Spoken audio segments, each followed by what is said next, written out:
Hello friends, welcome to future life. இன்னைய வீடியோவில் haemoglobin அதிகரிக்கும் உணவுகள் பற்றி தான் இந்த வீடியோவில் டீட்டெயிலாக பார்க்க போகிறோம். நட்ஸ் வகைகள் அண்ட் சிறுதானியங்கள், பருப்பு வகைகள், கீரைகள், கிழங்கு வகைகள், பழங்கள், இனிப்புகள், அசைவ உணவுகள், இந்த மாதிரியில் நம்ம என்னென்ன சாப்பிட்டா ஹீமோக்ளோபின் அதிகரிக்கும் அப்படின்னு சொல்லிட்டு எல்லாத்த பற்றியும் ஒரு டீட்டெயிலான ஒரு வீடியோ தான். ஸோ வீடியோவை ஸ்கிப் பண்ணாமல் முழுசாக பாருங்கள்.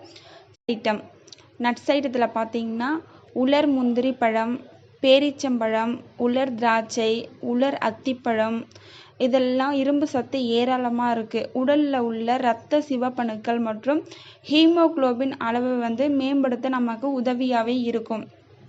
அடுத்து பார்த்தீங்கன்னா சிறுதானியங்களில் கம்பு, கேழ்வரகு, அவல், முளைக்கட்டிய கோதுமை, இதெல்லாம் ஹீமோக்ளோபின் அதிகரிக்க உதவக்கூடிய உணவுகள். அடுத்து பார்த்தீங்கன்னா பருப்பு வகைகளில் வறுத்த கடலை, காராமணி, வறுத்த பட்டாணி, சோயா பீன்ஸ், இதெல்லாம் உட்கொண்டால் நமக்கு அதிகமாகவே பலன் கிடைக்கும்.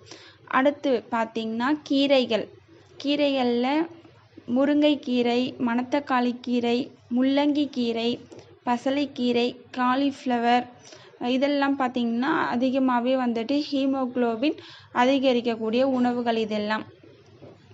அடுத்து கிழங்கு வகைகள், கேரட், கருணைக்கிழங்கு, பீட்ரூட், இது எல்லாமே சாப்பிட்டோம்னா ஹீமோக்ளோபின் அதிகமாகும். அடுத்து பார்த்திங்கன்னா காய்கறிகளை பார்த்திங்கன்னா தாமரைத்தண்டு, வெங்காயத்தாள், வாழைக்காய், சுண்டைக்காய், இதெல்லாம் சாப்பிட்டாவும் நமக்கு ஹீமோக்ளோபின் இன்க்ரீஸ் ஆகும்.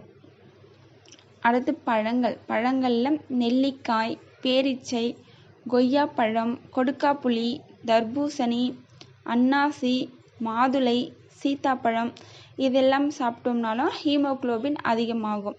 அடுத்து பார்த்தீங்கன்னா இனிப்புகளில் நாட்டு சர்க்கரை, தேன், இதனால் செய்த இனிப்பு வகைகள் சாப்பிட்டா ஹீமோக்ளோபின் இன்க்ரீஸ் ஆகும். அடுத்து அசைவ உணவுகளில் முட்டை, ஆட்டு ஈரல், சிறு மீன்கள், சுவரொட்டி, இதெல்லாம் பார்த்தீங்கன்னா இரும்பு சத்து அதிகப்படுத்தும் நமக்கு. நெக்ஸ்ட்டு பார்த்தீங்கன்னா விட்டமின் சி சத்தானது இரத்தத்தில் இரும்பு சத்தை உட்கரிக்கும் தன்மையை ஊக்கப்படுத்துகிறது. இது என்னென்னு பார்த்தீங்கன்னா எலுமிச்சை, இஞ்சி, கொய்யா, தக்காளி, அடர்பச்சை காய்கறிகள் மற்றும் கீரைகள்.